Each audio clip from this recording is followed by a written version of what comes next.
Imagine standing in a top-secret command center. The walls aren't concrete. They're living, throbbing muscle, radiating a feverish heat. On biological monitors, billions of lines of protein code flicker by like classified military encryption. This isn't a laboratory, nor is it the nuclear bunker of a superpower. This is you. And the entity holding the power of life and death here is no benevolent God, nor a protective father. It is a cold-blooded dictator, wielding the most terrifying power evolution ever forged, the right to kill to save. We've all been fed the sugary lies of biology textbooks that the immune system is a brave army of soldiers or a protective shield. Those euphemisms are laughable, if not outright deceptions. Your immune system is not a charity. It doesn't operate on democratic principles. There are no referendums, and human rights do not exist for the suspects. If the body is a nation, it is a state under eternal martial law. Have you ever wondered why a tiny scratch on your finger can make your entire arm swell, turn crimson, and throb with agonizing pain? Why an invisible speck of dust can make you sneeze until your throat tears? That isn't a glitch. Those are military maneuvers. The immune system operates on a primitive, ruthless philosophy, absolute xenophobia. In its worldview, tolerance is the seed of extinction. Anything that doesn't carry the exact ID tag of the self, whether it's a lethal bacterium or a harmless grain of spring pollen, is treated as an all-out biological assault on the empire. The tyrant's logic is hauntingly simple.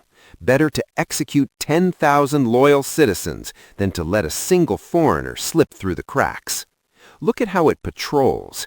It doesn't wait for the enemy to fire first. It hunts. It deploys special ops units, natural killer cells, that drift through every crevice of your bloodstream. These killers don't need arrest warrants or courtroom evidence. They look for the slightest hint of suspicion on a cell's surface and issue an immediate execution order, forcing the target to dissolve in silence. You think you own this body? You think you are the master of these muscles, these nerves, and this blood? Don't be deluded. You are merely a temporary tenant, a fragile consciousness clinging to this biological structure to survive. The true owner, the one who decides if you get to wake up tomorrow in one piece, is the military junta entrenched in your bone marrow.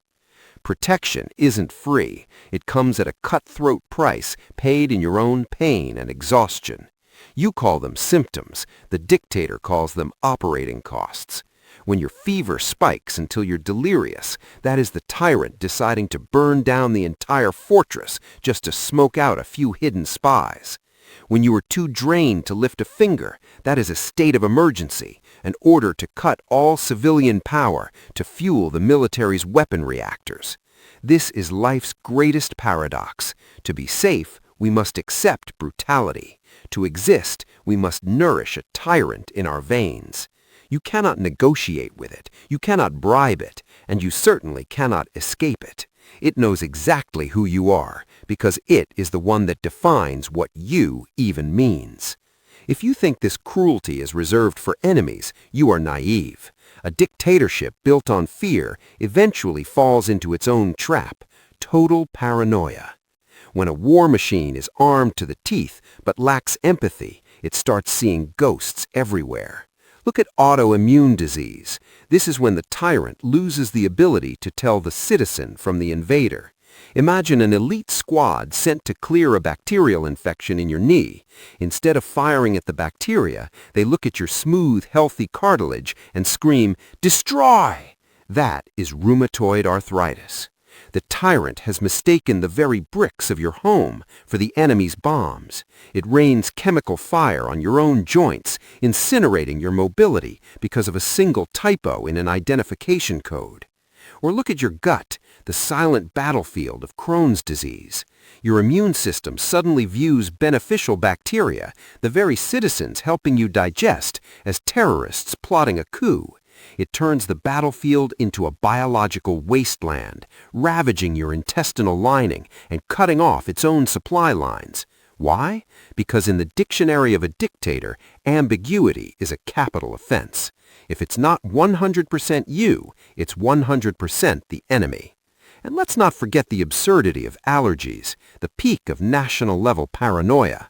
A harmless grain of pollen floats by, a speck of peanut protein touches your tongue, and boom, the red alert is triggered. The tyrant screams through the megaphones, "Biological warfare! We're under attack!"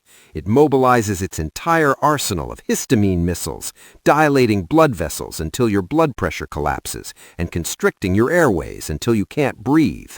You are dying of anaphylactic shock, not because of the peanut, but because of the overzealous reaction of your protector. It is willing to level an entire city just to stop a house guest it deems suspicious. This is the scorched earth policy. During total war, the immune system doesn't care about your comfort. You are not the priority. You are the collateral. Take fever. In medicine, it's an immune response. In reality, it's the dictator torching the base so the enemy has nowhere to hide. It cranks the heat to 104 degrees Fahrenheit. It knows this temperature will damage your neurons, cause seizures, and leave you shattered. It doesn't care. It would rather have you live in a pile of ash than let the enemy occupy a comfortable body. Then comes the resource lockdown. You feel an ache so deep you can't move? That's martial law. The immune system has seized all energy from your muscles and brain to feed the weaponized reactors in your lymph nodes. You want to work? You want to play? Forget it. You are in a state of war, and the tyrant does not permit the wasting of resources on trivial civilian activities. Finally, the most cold-blooded order, apoptosis, cellular suicide. When a cell is suspected of infection or shows signs of rebellion, cancer, the immune system sends an execution cipher. The cell is forced to tear itself apart, shrinking into a neat bag of trash to be swept away. No explanation, no appeal. In this world, the survival of the state is everything. Every individual cell, and even you, the conscious entity, is just a pawn to be sacrificed on the grand chessboard of survival. The brutal truth is this: you are living with a dictator that cannot be reasoned with. But look at the other side of the coin. Imagine a world where this dictator suddenly vanishes or simply decides to retire for 3 days. Instantly, the harmless bacteria on your skin would become your executioners. The mold in the air would take root in your lungs. Your body would stop being a unified nation and become a lawless heap of organic matter, torn apart by billions of microscopic scavengers waiting for the empire to fall. Death would come for you faster than a winter wind. Without this cruel protection, the concept of you would dissolve into dust in less than 72 hours. So, there is a bitter, ironic gratitude we owe our immune system. The misery you endure, the ache of inflammation, the exhaustion of a fever, the suffocating sneeze of an allergy is actually the growl of the monster guarding the gate. It is the price you pay for the privilege of breathing, loving, and experiencing this world. You may not like this dictator. You may curse its paranoia every time you fall ill, but in the end, accept the reality. You need its cruelty to exist. We don't survive because nature is kind. We survive because of a terrifyingly efficient war machine pumping through our veins. Bow to your inner tyrant, for it is the only thing keeping your candle flickering in the middle of a chaotic, hungry ocean.